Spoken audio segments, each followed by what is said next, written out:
অন্ধ বোবাশ্রয়ে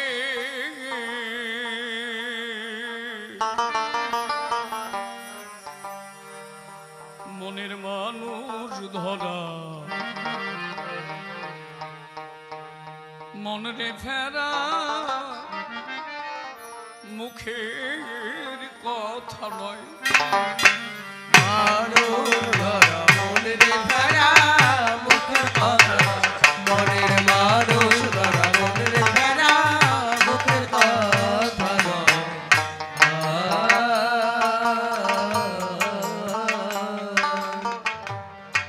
তারে ধরবি যদি নিরবধি ধরবি যদি নিরবধি ধরবি যদি নিরবধি ধরবধি অন্ধ বোবাশ্রয়ে মানুষ ধরা মনরে ফেরা মুখের কথা নয় মনের মানুষ ধরা মনরে ফেরা মুখের কথা নয়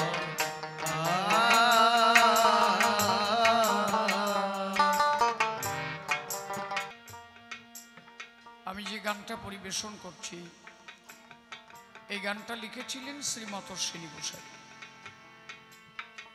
শ্রী শ্রী হরি সঙ্গীত তারে ধরবি যদি নিরবধি নে বধির অন্ধ বোবাশ্রয় মনের মানুষ ধরা মনে ফেরা মুখের কথা নয় ঈশ্বরকে জানতে গেলে তিনটে বস্তুকে প্রধানভাবে ধরতে হয় তিনটে ভাব একটা হচ্ছে পরিপূর্ণ আত্মসমর্পণ পরিপূর্ণ বিশ্বাস আর পরিপূর্ণ ভক্তি এর মধ্যে যদি একটাও কম হয়ে যায় তাহলে আপনি ঈশ্বরকে জানতে পারবেন না যদি বলেন দিন ভরে নাম করি দিন ভরে ডাঙ্কা বাজাই তাও হরিসান পাইনি ব্যাপারটা কি এই তিনটের মধ্যে একটাও আপনার সঠিকভাবে হয় নাই এই জন্য আপনার দ্বারা দর্শন হয়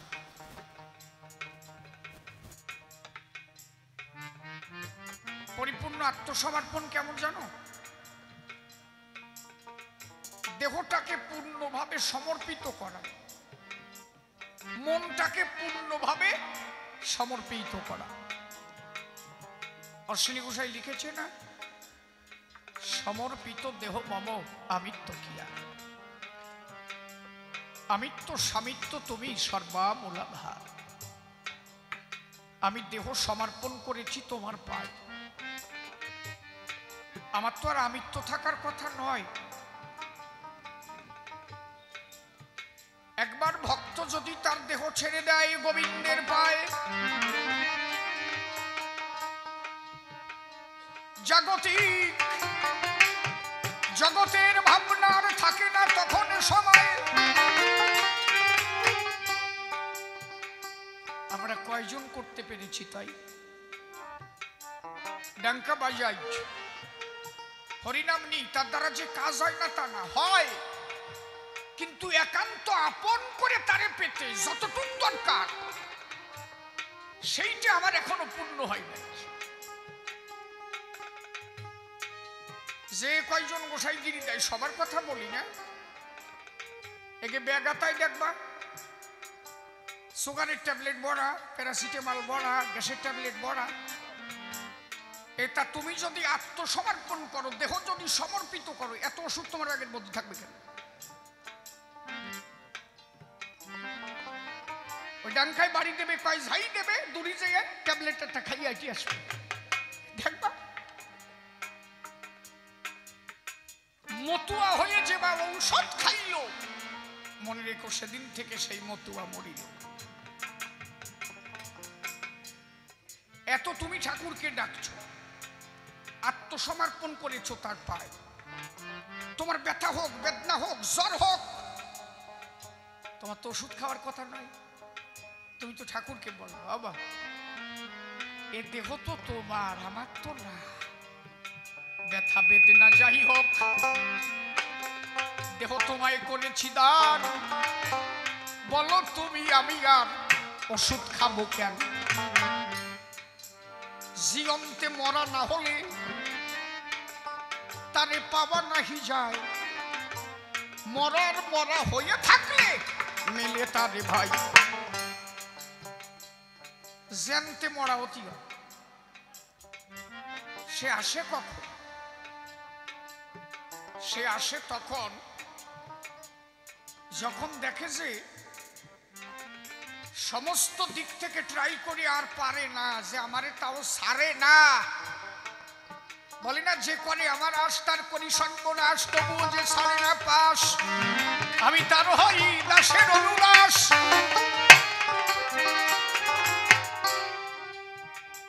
এত যন্ত্রণা দেবে, এত জ্বালা দেবে, সহ্য করা যাবে না। ট্রাই করে দেখি তুই আমার কতদূর সহ্য করতে পারিস।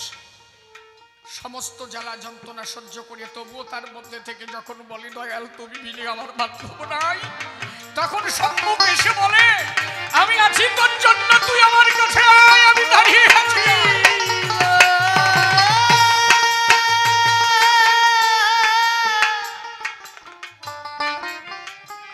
এই জন্য পূর্ণ আত্মসমর্পণ চাই। এক বিন্দু বিশ্বাসে যদি ঘাটতি থাকে তার দ্বারা হরিদর্শন হয় না। যেমন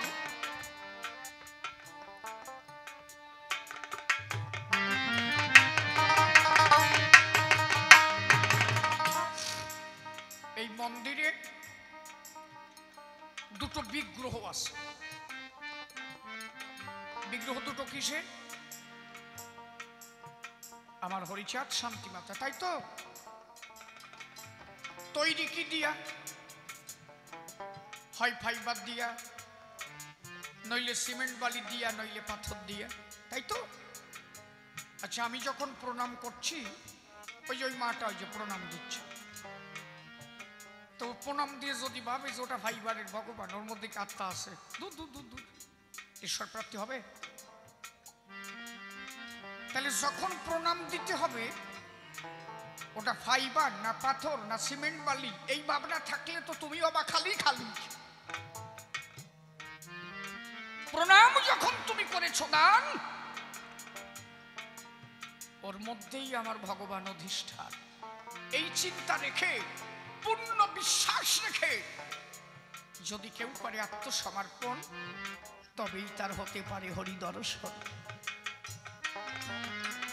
এখন আমি প্রণাম করার সময় যদি ভাবি ওর মধ্যে একটা বাঁশের টেক্সচার আছে, ওর মধ্যে খানিক মাটি মরিয়ে থুইছে, হবে না? ঈশ্বরকে জানতে গেলে আগে পূর্ণ বিশ্বাস ধরে রাখতে হবে। বেথুরিয়া হেরা মন পাগল গেল, জমিদারের বাড়ি দুর্গা পুজো হচ্ছে। আমি মনে গতবার এখানে আসি নাই না, ওই কালাডারে ফাটাইছিলাম না? হয়, আমি যেন কোন জায়গায় গিয়েছিলাম। হ্যাঁ, ও আচ্ছা, না কালাডারে পাঠাইছিলাম, আর একটা সাথে ধলা টলা ছিল নাকি? হ্যাঁ ঠিক আছে, ধলা কালা মিলয় পাঠাইছিলাম। তা হীরা মন পাগলা দুর্গা পুজো দেখতে গেছে। আজকে আমার গান মানে শান্ত অবস্থায় বসে থাকতে বাবা, আমি ভয় ফাজিল কথা কইও না, যেটুক সময় কব ভালো কথা কব, একদম ধৈর্য ধরে নীরব হয়ে বাড়ি চলে যাবা। আর যদি কাউ যে ভালো না লাগে নামিয়ে যাবো, শান্তির কবি পয়সা দিবি না, থাক আটা দেবো, পরিষ্কার। কোনো ফাজিল কথা হবে না। ধর্মের আসল ধর্মের মতো চলবে, অধর্ম চলবে কেন? নাকি তাও কথা কব কেন? জমিদারের বাড়িতে দুর্গা পুজো, হীরা মন পাগলা গেছে। তখন তো এক টেক্সারে পুজো হতো, এখন যেন বিভিন্ন ভাবে প্রতিমা গড়ে, এগুলো কিন্তু আমরা তখন দেখি নাই। তখন দুর্গার সাথে লক্ষ্মী, সরস্বতী, গণেশ, কার্তিক, তাই কিনা, এক টেক্সারে পুজো হতো। এক টেক্সারে পূজা করে জমিদার মহাশয়। পুরোহিত গিয়ে ওই মন্দিরে পুজো দিতে যায়। এমন সময় হীরামন আমার মন্দিরে ঢুকিল। পুরোহিত বলে এ পাগল আবার কোথা থেকে এলো। পাগলের ভাবধারা এ তো মোটে ভালো নয়, এই মূর্তির ছাতা ভেঙে যাবে ও বোঝে না রে ভাই। আর হীরামন গিয়ে বলছে এই সরে দাঁড়া। ওই ঠাকুর মশাইটা কাছে সরে দাঁড়া, সর সর সর। আমি কতদিন মার একটু দুধ খাই না, আমি একটু মার দুধ খাতে আইছি। যে পুরোহিতরে ওরা টাকা দিয়ে পুজো দিতে আনছে ওই পুরোহিত জানে মাটি ভাঙিয়ে যাবে। ও জানে আসল ভগবান না, মাটি ভাঙিয়ে যাবে। কিন্তু হীরামন বলছে কি সরিয়ে দাঁড়া, কতদিন আমি মার দুধ খাই না, একটু মার দুধ খাবো। তাহলে যেটারে পয়সা দিয়ে আনছো জানে ওটা মাটি, ঈশ্বর না। এই জন্য ওর দ্বারা ঈশ্বর প্রাপ্তি হবে না। কিন্তু হীরামন বলছে পুরোহিতকে সরে দাঁড়া, ও মাটি কিনা সে আমি জানি, তুই জানিস না। পুরোহিতকে টান দিয়ে বের করে দিল। কাছে যেয়ে দুর্গা মার কাঁধের উপরে হাত দিয়ে ঈশ্বর কিভাবে হয় বুঝো না, একেবারে একান্ত আপন ভাবো। বিশ্বাস কি এক বিন্দু বিশ্বাস যদি অতিকম থাকে তার দ্বারা হবে না। গলার উপরে হাত দিয়ে মার দিক তাকাইয়ে মা মা ও মা, সেই যে তেতা যুগে তোর সাথে আমার দেখা হয়েছিল, আর কতদিন তোর সাথে আমার দেখা না, একটু দুধ দে মা, একটু দুধ খাই, আমি তোর সন্তান, একবার দুগ্ধ দান কর, তোর দুগ্ধ খাবো।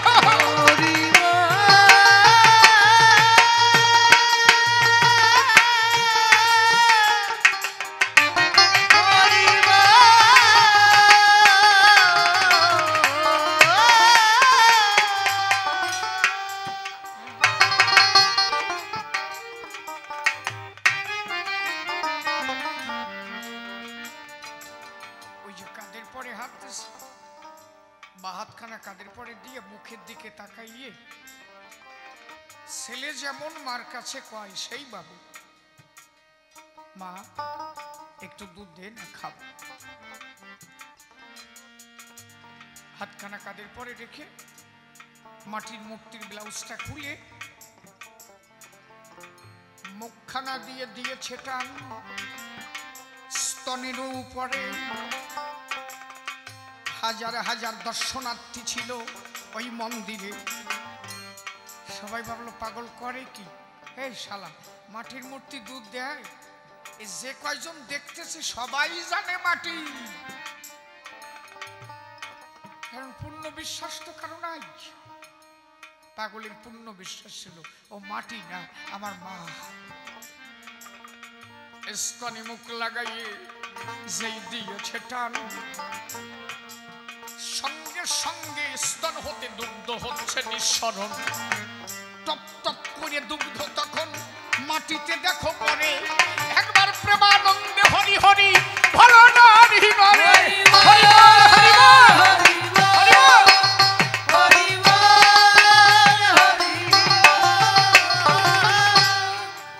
বাবা কও তো বাবা, ওই বাওনের মতো যদি হীরামনেরও ভাবনা থাকতো তার ঈশ্বর প্রাপ্তি হতো? হতো কি? হতো না। কারণ সে জানে ও মাটি না, ও আমার খাঁটি মা। এই জন্য ঈশ্বরকে জানতে গেলে পূর্ণভাবে বিশ্বাস করতে হবে। গুরু চিনবা কিভাবে? হ্যাঁ, ভালো গান গেলে সে গুরু হয় না? না না, সে ভালো গায়ক হয়, তার একটা ভালো শিল্পী বলা যায়। যিনি ভাগবত পাঠ করেন ভালো,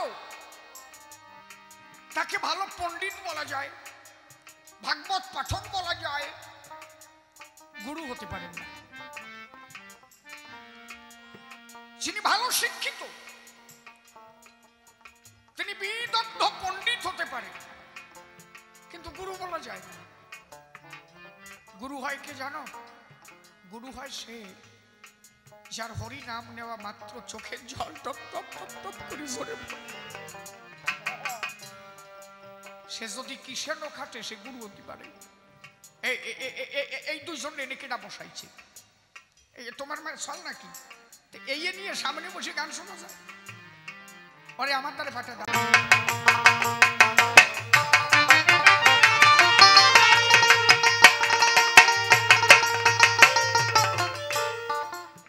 আমার যদি একটু ভাবটা আসবে নি, তোর ঠেলা তা কোয়ানে যাবে রে, তা ঠিক নাই। তাহলে গুরু কারে কয়? এবার যদি বলো খালি কানলি গুরু আয়, তুমি একটু কান্দি দেখাও দি আমার আস্তে, একটু কান্দি দেখাও, ভগবানের নাম করে একটু কান্দি দেখাও দি আমার। কিন্তু যিনি সদ্গুরু হবেন সে যারই ভজন পূজন করুক না কেন, সে যদি কৃষ্ণকে ভালোবাসে ওই নাম নেওয়া মাত্র তার চোখের জল টপ টপ করে পড়ে। আমি শুনলাম এলেনচার একজন মরে গেছে, ওটা কান্দি দেখাও দি। কান্তি পারবা না? কেন পারবা না? কেন পারবা না? তার কারণ হচ্ছে তুমি তারে চেনোই না, তুমি তারে ভালোবাসো নাই, তারে দেখো নাই, তারে চেনো নাই, এই জন্য তার জন্য তোমার কোনো কান্না আসবে। কিন্তু এখনই যদি খবর পাও তোমার বাড়ির কেউ মরে গেছে, কান্তি কান্তি যাবা না? কেন যাবা? কারণ তুমি তারে ভালোবেসেছো, হয়তো তারে কোনোদিন খাওয়াইয়ে দিয়েছো, হয়তো তার হাত ধরে ঘুরিয়েছো, সেই ভালোবাসার স্মৃতিগুলো মনে পড়বে আর চোখের জল। আচ্ছা, তা হরিকে তুমি জীবনে দেখো নাই, তার জন্য তুমি কাঁদো কেন? একজন গোসাই কৃষ্ণ বলতে চোখের জল ফেলছে, হরি বলতে চোখের জল ফেলছে, তার মানে কি? তুমি যেমন তোমার বাড়ির লোকটারে ভালোবেসেছিলে, ওই গোসাই তেমন হরিকে ভালোবেসেছে, হরিকে জেনেছে, তাই হরি নাম নেওয়া মাত্র তার দুটি চোখে জল ওঠে।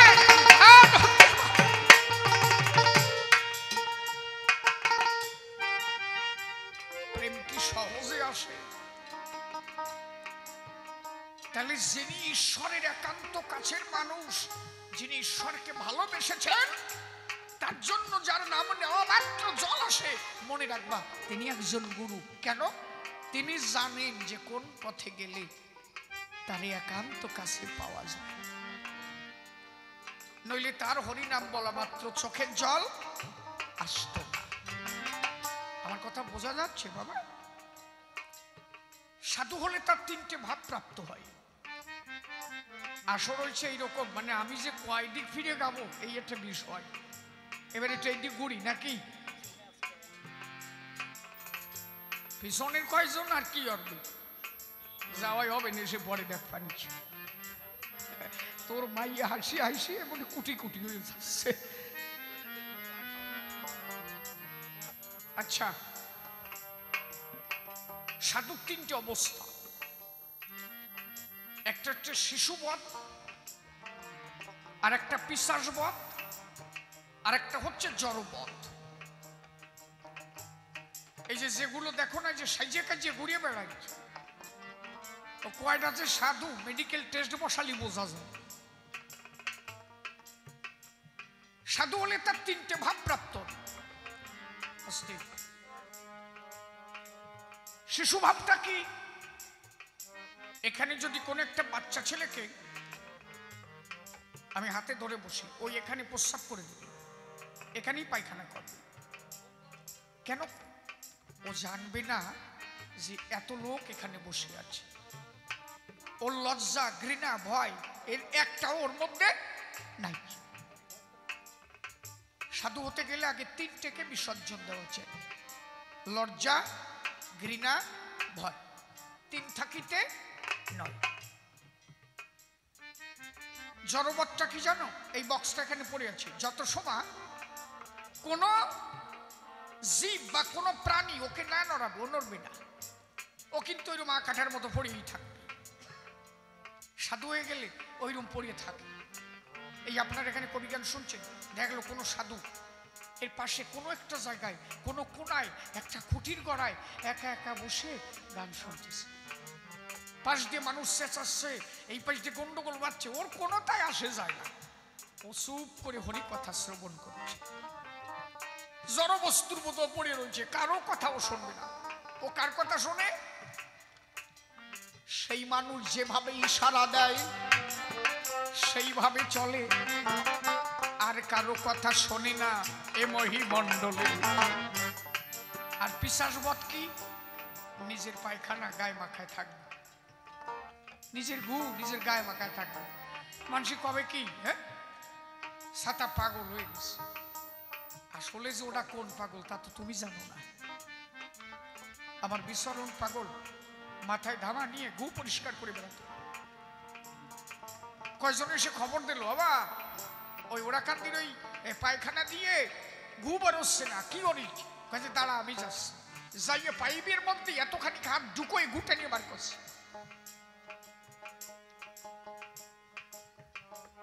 বুঝেছো? নিজে সলের গু দেখলে গিন্নায় ভাত খাওয়া যায় না, আর পরের গুটা নিয়ে বের করা এ কি একটু দু ব্যাপার নাকি? গুরুসান ঠাকুর এসে পাশে দাঁড়াইছে। বাবা বিচরণ বলো, আমার গা শুয়ে না, গুড় গন্ধ।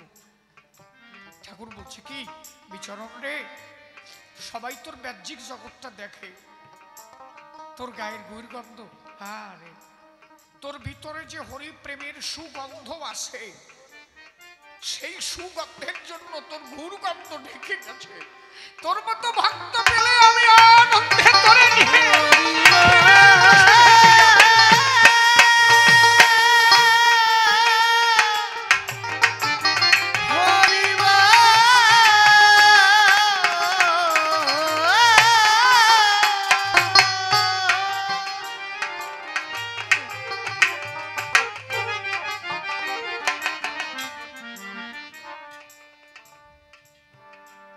একবার বিচরণ পাগল ওরাকান্দিতে কোন এক বাবা ওরাকান্দি মন্দিরে ডালা সাজিয়ে পুজো দিতে আসছে। এখন ওই ডালার উপরে একটা সিংহা রেখেছিল। সিংহা বোঝেন তো? সিংহা ওই যা খায় মন্দিরে পুজো দেয় না, সিংহে পাইতো নাকি?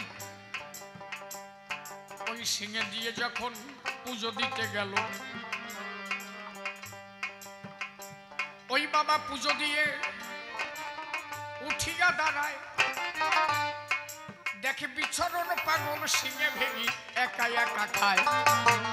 আরে শালা, পুজো দিয়ে পারলাম না, এর আগে সিংহে খাওয়া সারা। তখন গুরুচাঁদ ঠাকুর আসে, পরে দাবড়াবা না, কেউ কুকুরটা আসে, কেউ দাবড়াবা না, মোটে দাবড়াবা না, ও থাক। সব থেকে বৈষ্ণব হচ্ছে কুকুর। ভোলানাথ হচ্ছে প্রথম কুকুর মূর্তি ধরেছিল, এই জন্য বাড়ির কুকুরের নাম রিমি, জিমি, টিমি, মিমি যাই থাক, ভোলা কই ডাক দিলি শীত হয়ে পড়ে, ঠিক না? ওকে আসল নাম হচ্ছে ভোলা। ভোলানাথ কুকুর মূর্তি ধরে দাঁড়াইছিল, আর যে আসনে কুকুর যায় সেই আসনের গান ভালো হয়, প্রেম হয়। তাই বলে দরিয়া বাঁধতে নিলি হয় না, আপন ইচ্ছায় আসতি। এত লোক বসে রয়েছে, ওর মধ্যে এসে চলে গেছে, তার মানে কি? আরে পশুরাও আসে, দেখো সাধু সঙ্গ করিবার আসে, কারণ কারাত্মা কার মধ্যে কখন গিয়ে বসে। আমার এই দেহ গড়া পঞ্চভূতের দ্বারা, ক্ষিতি অপ্তেজ মরুদ্ভ, পঞ্চভূতের দেহ গড়া। ওই কুকুরটার দেহখানা কি দিয়ে গড়া? পঞ্চভূতের দ্বারা, ক্ষিতি অপ্তেজ মরুদ্ভ। আমার মধ্যে একটা আত্মা কথা কয়, আপনারা দেখতে পাচ্ছেন কি? শিশির কই? আমার এই শুধু দেহখানা দেখা যাচ্ছে, আত্মা দেখার ক্ষমতা কারো নেই। তাহলে শুধু দেহ দেখা যায়, আত্মা দেখা যায় না। দেখে কারা? একমাত্র সাধু গুরু বৈষ্ণব যারা। তাহলে ওর মধ্যে যে আত্মা কথা বলে, আমার মধ্যেও সেই আত্মা কথা কয়। ওই কুকুরের আত্মাটা যদি আমার মধ্যে আসতো, আমার আত্মাটা যদি কুকুরের মধ্যে যেত, হয়তো কোন জন্মে সুকৃতির ফলে এই জন্মে মানব ওই হরিভক্তের সঙ্গ পেয়েছে।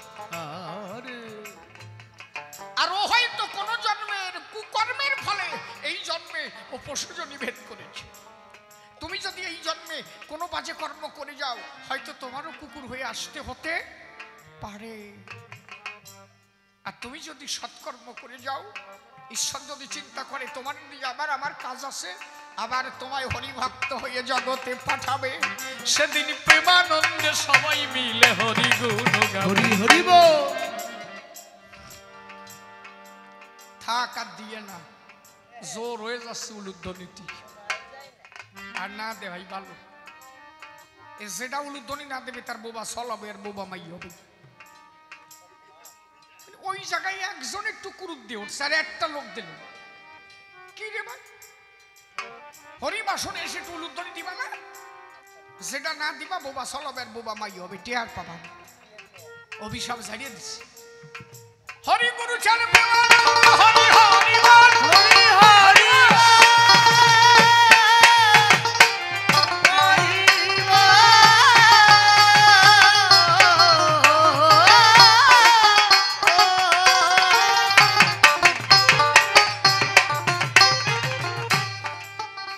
মানুষ দেখছো, মানুষ গুতোয় বললি কি হয়, ওই বুড়িও দেশে ওনার আর বয়স আছে বাবা, উনিও দেশে উনি দেখে যে কেন আমার ওইও পড়লো ঠিক নাই, মানে ওনার যে বয়স নাই ওদিক লক্ষ্যই নাই।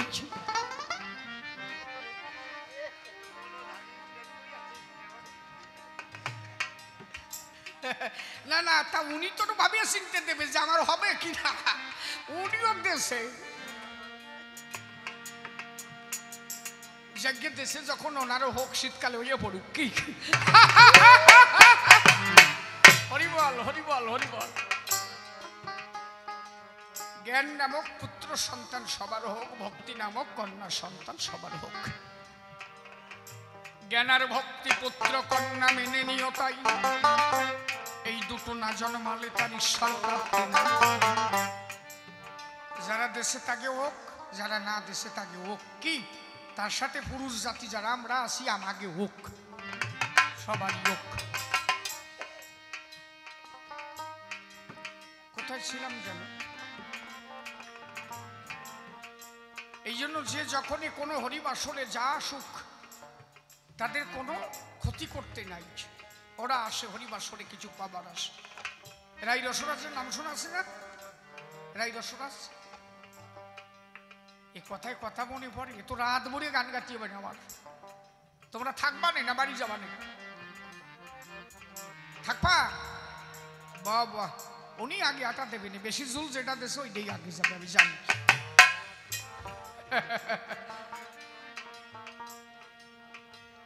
রাই রসরাজের কাছে একবার নিমন্ত্রণ গেল। রাই রসরাজের একটা আশ্রম আছে বাজিতপুরে, আছে না? ওনার কাছে নিমন্ত্রণ গেল, বাবা আমার বাড়িতে অনুষ্ঠানে তুমি একটু যাবা? বলে হ্যাঁ যাবানি। বলে অধিবাসে যাই? বলে ঠিক আছে। নিমন্ত্রণ হয়ে গেল, ভালো কথা শোনো হ্যাঁ বাবা। নিমন্ত্রণে গেল,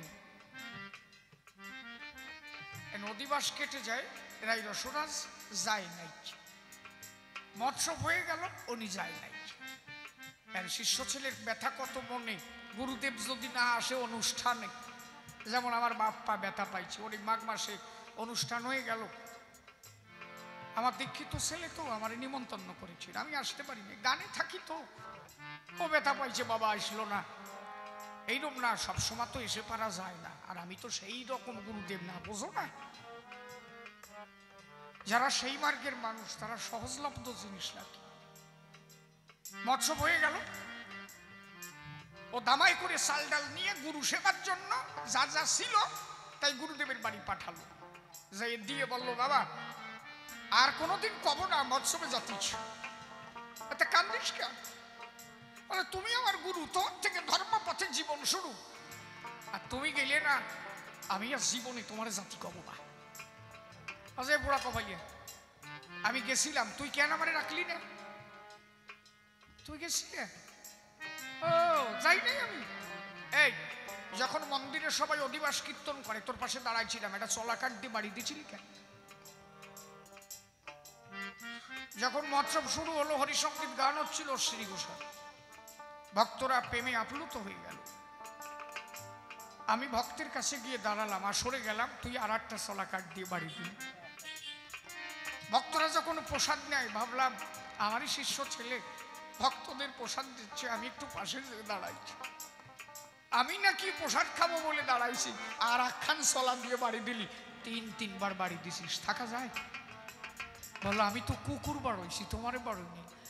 তুই জানিস না আমি কুকুর হয়ে গিয়েছিলাম তোর আঙ্গিনায়। মনে রাখিস যেখানে ভক্ত সেবা কারো ক্ষতি করতে নাই। কত জীবী কত ভাবে হরি নামে আসে, তারা ভক্ত সঙ্গে প্রেমানন্দে হরি নামে ভাসে।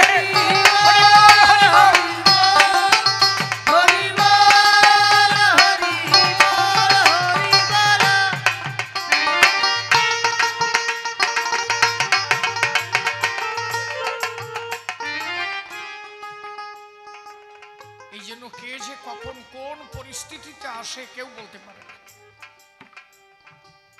বিচরণ পাগল ওই যে সিংহে ধরে খেয়ে মেলায় সবাই যে গুরু চান্দা করে গেছে নালিশ দিয়েছে যে বাবার পুজো দিয়ে বা তোমার বাবার পুজো দি, সিংহে কেবল দিছি তার আগে খাওয়া শুরু হয়ে গেছে। এইরকম পাগল ওরা কান্দি রাখছো কেন? বলছে ঠিক আছে এবার দিকে দেখ কি হবে। মন্দিরে তো অনেক লোক বসে আছে, বিচরণ পাগল সবার কর্নারে বসে রয়েছে। আবার উনি একটা থালা সাজাই টাজাই নিয়ে, ফুল ডালি টালি নিয়ে সিংহে সাজাইয়ে মন্দিরে দিয়ে প্রণাম দিয়েছে। ওই প্রণাম দিয়ে উঠে দেখে যে এ থালেরও সিংহে নাই, ওই বিচরণ পাগল কোনায় বসে খাচ্ছে। তিনবার সিংহে খেয়ে বেড়াইছে। এ থামি যা, ক্যান্সাল বাতাস না, তোকে ভালো কইছি। এরা কয়জন মিলে পাগলকে মারতে গেল। গুরুচাঁদ ঠাকুর দেখলো যে ভাব তো ভালো না, আমার পাগলা তো মার খাবে, এরা যা আরম্ভ করেছে। এখন গুরুচাঁদ ঠাকুর যে বলছে এই এই কি হয়েছে? বলছে আমি ডালা সাজাই নিয়ে তোমার বাবার পুজো দিই, উঠার আগে দেখি যে ওইটি কোনায় বসে সিংহে খায়, তোমার বাবা খাওয়ার আগে ও খায় কেন? গুরুচাঁদ ঠাকুর বলছে কি ও ললিত বাবু, তা তুমি যে পুজো দাও আমার পাগল কত দূর বসে আছে? বলে সবার কোনায়। বলে চারিপাশে লোক আছে তো, ভিতরে জাম, লোক তো কোনো জায়গা কম নাই। বলে না তা ঠিক। আচ্ছা তা তুমি কত সময় ধরে প্রণাম দিছিলিয়া? বলছে বুট হইছি আর উঠিছি। বলছি তা বুট হলি আর উঠলে এর মধ্যে ওই সিংহে এইখান থেকে অত দূর কি করে গেল? তাহলে পাশের লোক কেউ ট্রান্সফার করেছে, নইলে অত দূর তো সিংহে যাওয়ার কথা না, ঠিক কিনা? একটা মানুষ প্রণাম করতে তো বেশি সময় লাগে না, এইটুক সময়ের মধ্যে অত দূরে সিংহে গেল কিভাবে? ট্রান্সফারটা করলো কিনা? এখন ললিত বাবু ভাবে তো আসলেও তো সত্যি কথা, শালা আমি বুট হইয়া দেই যে সিংহে নেই, তাহলে শয়তান তো এর মধ্যেই আছে। গুরুচাঁদ ঠাকুর বলছে শয়তান নয় ললিত বাবু, যে যে যোগ্য সেই যজ্ঞের আসন পায়। তুমি পুজো দিয়েছ তো, আমার বাবা ভক্তকে সেবা দিয়ে আনন্দ পায়। তুমি সিংহে দিলে তোমার পুজোয় আমার বাবা সন্তুষ্ট হয়েছে, ওই দেওয়া মাত্র আমার বাবা সিংহে ধরে বিচরণ রে খাই কইছে যে তুই খা, তারপরে আমি খাবারই, ভক্তরাও খাবে, সবাই আনন্দ পাবে।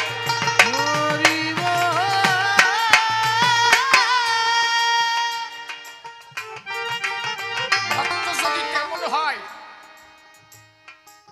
ভক্তের এঠসি হরি খায়।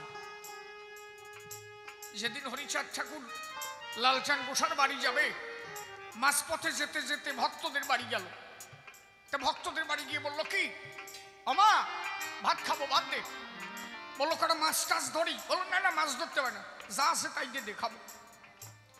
তা কুশমন্ডি শাকের ডাটা, যারে কুমড়ো শাক কয়, কুমড়ো শাক ভাতে ছিল, ঘি ছিল, ঠাকুর ওই ভাত দিয়ে মাখাইয়ে তারক পাশে বসেছিল। তা ভাত মাখাই ওই ভাত তারকের মুখে দিল। দেওয়া মাত্র তারকের একটা হেসি আসছিল। হেসিতে ওই লালাজনিত ভাত, কবজনিত ভাত,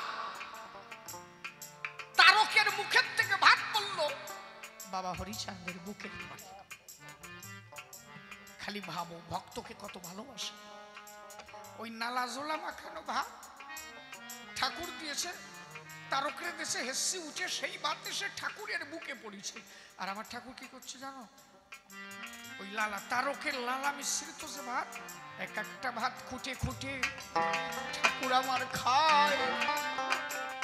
তাই দেখে তারক আমার চোখের জল ফেলে, বলে তারক তোর মুখের এই এঁঠো ভাত অমৃত সমান। আমি ভক্তের অধীনে সংসারে সায়ন ভগবান। হরি বল, হরি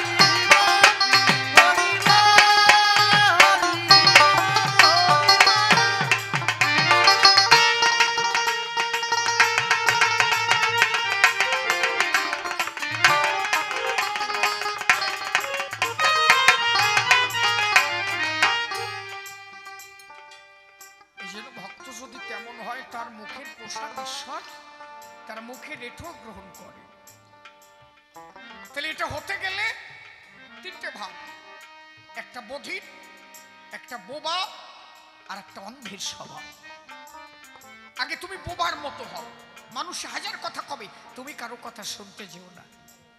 বোবা যেমন কথা কয় না সেরকম চুপ করে থাকো, তবে তুমি পাবা। অন্ধ যেমন চোখে দেখে না, এত কিছু তুমি দেখতে যেও না, অন্ধের মতো না দেখার ভান করে বসে থাকো। বধির যেমন কানে শোনে না, এত ঘন কথা বলতে যাইও না, ওই কানে শোনে না যেমন ওইভাবে চুপ করে বসে থাকো। তারে ধরতে গেলে এই তিনটি স্বভাব ধরো, বধির, অন্ধ, বোবা, তবেই তুমি তারে ধরতে পারবা। এই জন্য গোসাই গান লিখলেন, বধির অন্ধ বোবার স্বভাব ধর, তবে অধর ধরা পড়বে, ধরা ধরার মতো ধর, ধরার মতো থাকো জুতের ঘরে রূপ নিহারে, জুতের ঘরে রূপ নিহারে, জুতের ঘরে রূপ নিহারে, তবে মানুষ ধরা যায়। মানুষ ধরা মনে ভরা,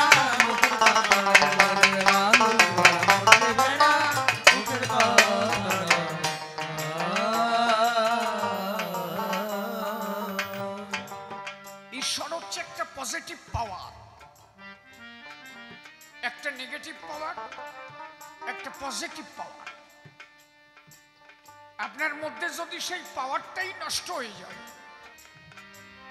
আপনার যদি সেই শক্তি ক্ষয় হয়ে যায়, সেই জ্যোতি যদি না থাকে, আপনি ঈশ্বরকে পেতে পারেন না।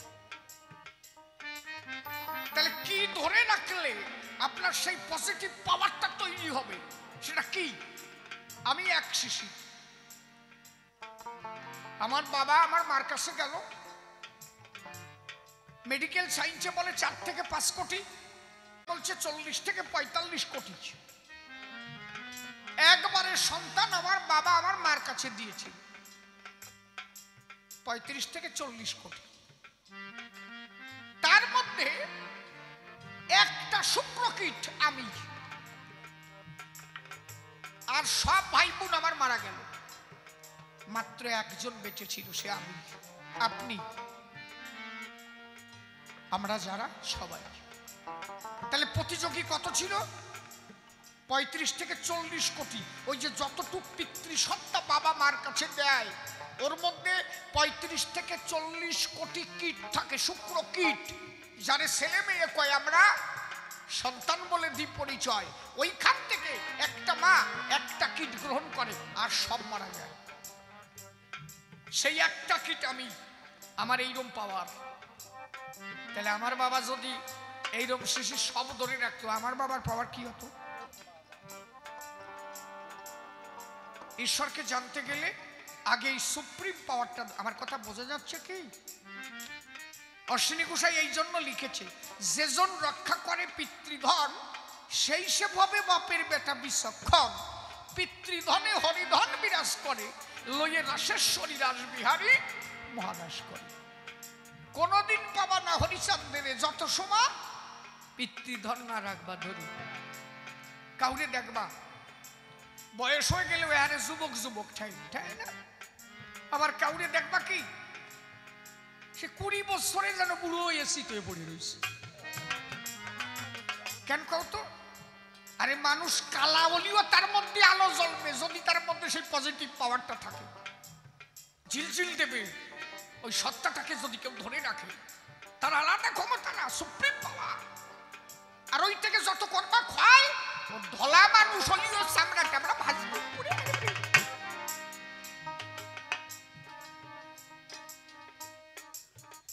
যারা সাধু হয় তাকে দেখলে বোঝা যায় না, হাত বাবা টলমল টলমল টলমল টলমল করে নাকি? কারণ তারা রসটাকে ধরেছে, রস রেখেছে ধরে, আর রসের আকার ধরার পরে রাস মেলে সংসার। বয়শূন্য র দন্তিনী রস, মাঝখানে আকার দিলে হয় রাস। তা তুমি যে রাসের অধিকারী বাবা, ও রসের আকার ধরার আগে তো কয়বার কি অরিস তার ঠিক নাই।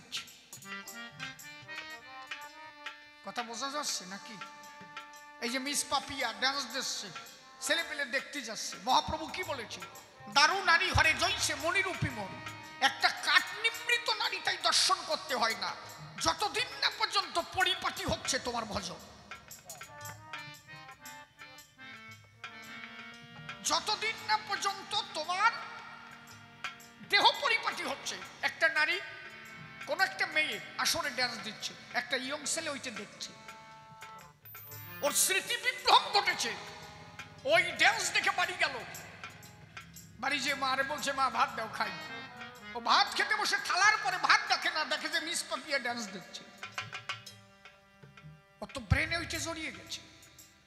রাত্রিবেলা শুয়ে পড়িছে, মিস পাপিয়া এবার কি করতেছে আমি জানি না, সাথে আমার দরকার নেই। রাত যত হয় স্বপ্ন তত বাড়ে। তাহলে যে নারী দর্শন করে তুমি নিজেকে ধরে রাখতে পারো না, তা দেখতে যাও কেন? ধর্মের মধ্যে সেই অনুষ্ঠান দিবা কেন? একটা ধর্ম অনুষ্ঠান করবা, সেখানে ড্যান্স হাঙ্গামা দিবা, তারপরে যা ড্রেস পরে কাটা লাগা হাসিয়ে পড়িস কেন সাতা? যে ড্রেস দর্শন করে মানুষের কাম বৃদ্ধি পায় তাতে ধর্ম হয়ে যায় ক্ষয়। তাহলে তুমি একটা কালী পুজো করলে, একটা দুর্গা পুজো করলে, ধর্মের আশ্রয়, সেখানে যদি কামের উদ্দীপনা বাড়ে, ধর্ম থাকে কোনো প্রকারে? কথা কি আমি খারাপ করছি বাবা? আর তারপরে খালি তো হলি হবে না, তার সাথে তার ওখানে গিলাগিলি আছে। 3x রাম, তারপরে সুল্লু, ওগুলো এখন আর পাওয়া যায় না, অত কম দামি তা কেউ খায় না। এখন 3x রাম, তারপরে বাংলা, তারপরে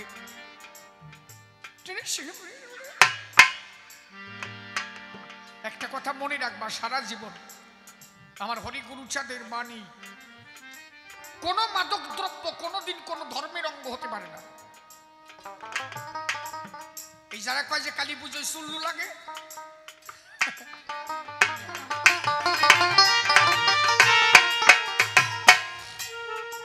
এগুলো একদম বাজে কথা।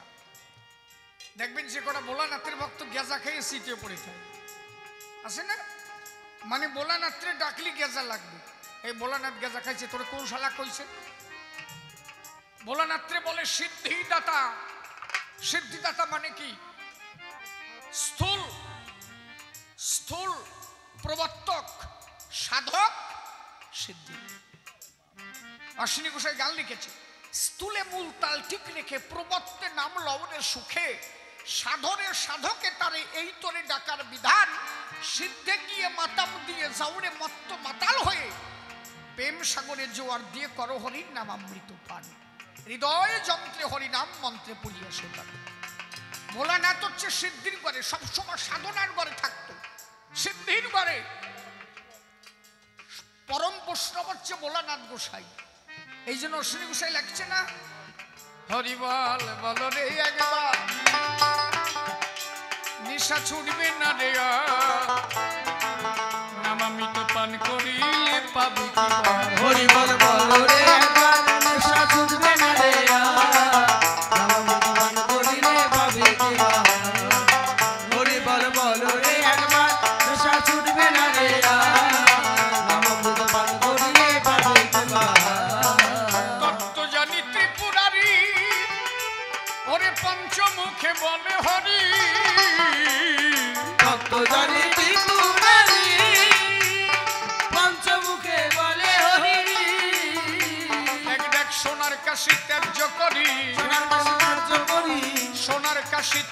করি পাগল দিগম্ব নেশা ছুটবে না রে উলুধ্বনি উলুধ্বনি হরিবল হরিবল হরিবল ছুটবে না রে নাম গুণগান করিলে পাবে কি হরি বল বল রে একবার নেশা ছুটবে না রে নাম গুণগান করিলে পাবে কি চতুর্মুখে পদ্মজনী ভোলানাথের এক নাম ত্রিপুরারি এক নাম পঞ্চানন কয় কেউ ভোলানাথ কয় যে যা পারে তাই কয় পদ্মজনীকে ব্রহ্মা চতুর্মুখে পদ্মজনী হরি বলে দিন রজনী ও দেখ দেখ বিনা যন্ত্রে নারদ মুনি বিনা যন্ত্রে নারদ মুনি হ্যাঁ বিনা যন্ত্রে নারদ মুনি জপে অভিমান নেশা ছুটবে না রে হরি বল বল রে একবার নেশা ছুটবে না রে নাম গুণগান করিলে পাবে কি হরি বল বল রে একবার নেশা ছুটবে না রে নাম গুণগান করিলে পাবে কি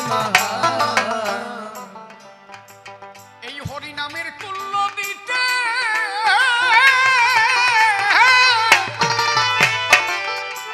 অনেক কি আছে অবনীতে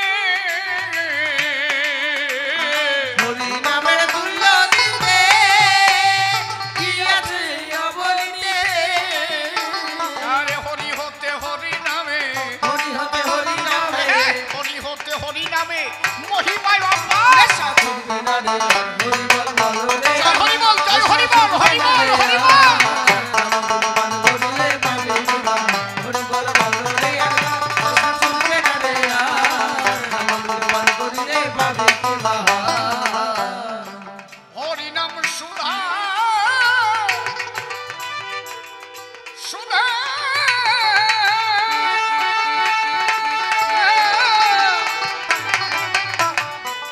হরি নাম সুধা সিন্ধু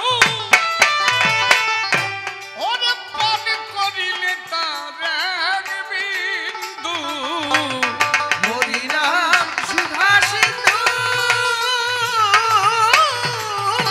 হরি বল হরি বল পান করিলে তার এক বিন্দু মন্ডে অনায়াসে ভব সিন্ধু অনায়াসে ভব সিন্ধু অনায়াসে ভব সিন্ধু হয়ে যাবি পার নেশা ছুটবে না রে হরি বল বল রে নেশা ছুটবে না রে নাম গুণগান করিলে পাবে কি হরি বল বল রে একবার নেশা ছুটবে না রে নাম গুণগান করিলে পাবে কি দয়াল মহানন্দ বলে আমার অশ্বিনী তুই এই সকালে দয়াল মহানন্দ বলে হরি বল, হরি বল। অশ্বিনী তুই এই সকালে দয়াল মহানন্দ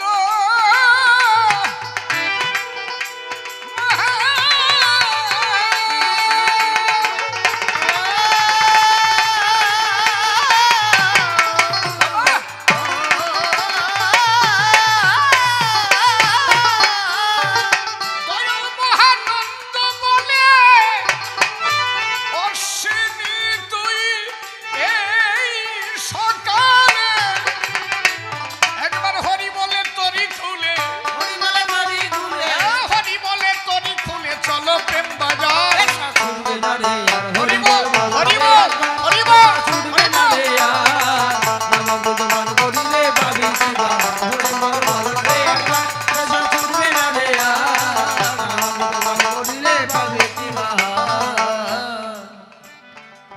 এই জন্য মনে রাখা দরকার বলি সবার ঠাই না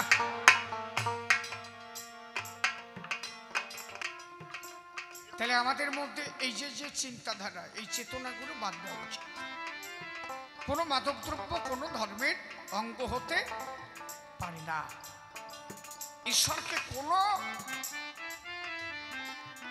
মাদকদ্রব্যের দ্বারা ঈশ্বরের সাধনা সম্ভব নয় একমাত্র ঈশ্বর লাভ হতে পারে তার জন্য একটা মত আছে ব্রহ্মরন্ধ্র খরের যচ্ছ ব্রহ্মরন্ধ্র বাড়ানো ব্রহ্মরন্ধ্র থেকে এক প্রকার রস নিঃসৃত হয় যারে তারুণ্যামৃত কারুণ্যামৃত লাবণ্যামৃত হয় গুরু কৃপা জলে কেউ আলাজিহ্বা উল্টো করে যদি এক বিন্দু করতে পারে পার সে হয় হরি প্রেম কৃষ্ণ প্রেমের মহাজন সেই হরি প্রেমের মদ, কৃষ্ণ প্রেমের মদ যে একবার করে গ্রহণ, তার দ্বারা হতে পারে হরি দর্শন। এই জন্য প্রেমের ঘরে বেচা কিনা করো সর্বক্ষণ। মীরাবাই বলেছে না, নিত্য হানেছে হরি মেলে তো জল জন্তু হই, ফলমূল কানেছে হরি মেলে তো বাদুর বানরই, তৃণভোগ নেছে হরি মেলে তো বহুত মেলে অজা, স্ত্রী চরণেছে হরি মেলে তো বহুত মেলে খোঁজা, পত্থর পূজনেছে হরি মেলে তো मैं पूजी पहाड़, तुलसी पूजनेছে হরি মেলে তো मैं पूजी तुलसी झाड़,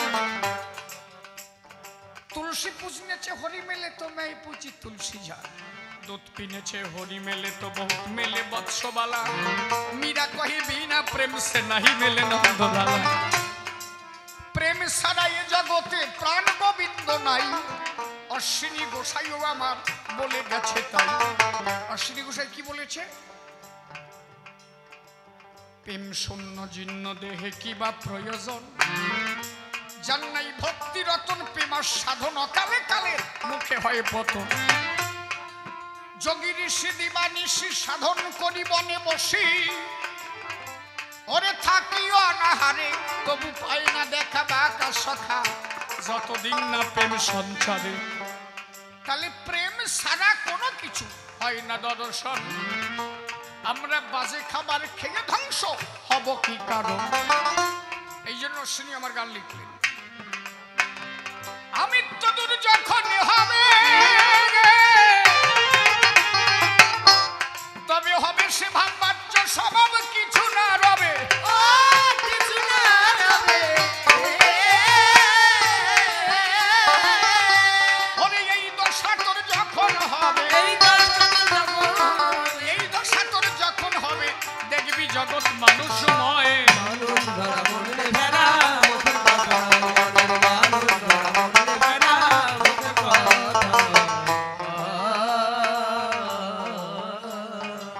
এই মনের মানুষ যদি ধরতে চাও, আত্মস্বার্থতে যে প্রেমে মজে অনুগত হও।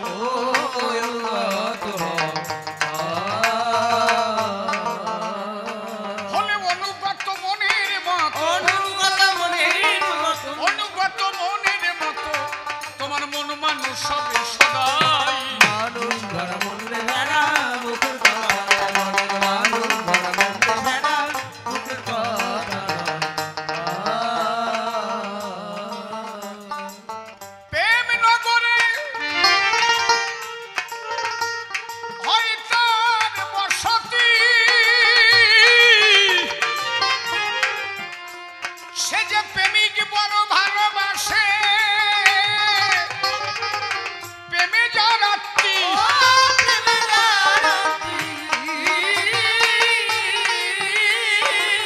ওরে সে যে প্রেমিক পেলে করে বলে, আরে প্রেমিক পেলে করে বলে, প্রেম শূন্য দেখলে লুকায়। মানুষ ধরা মনে ভেড়া মুখের কথা, মানুষ ধরা মনে ভেড়া মুখের কথা।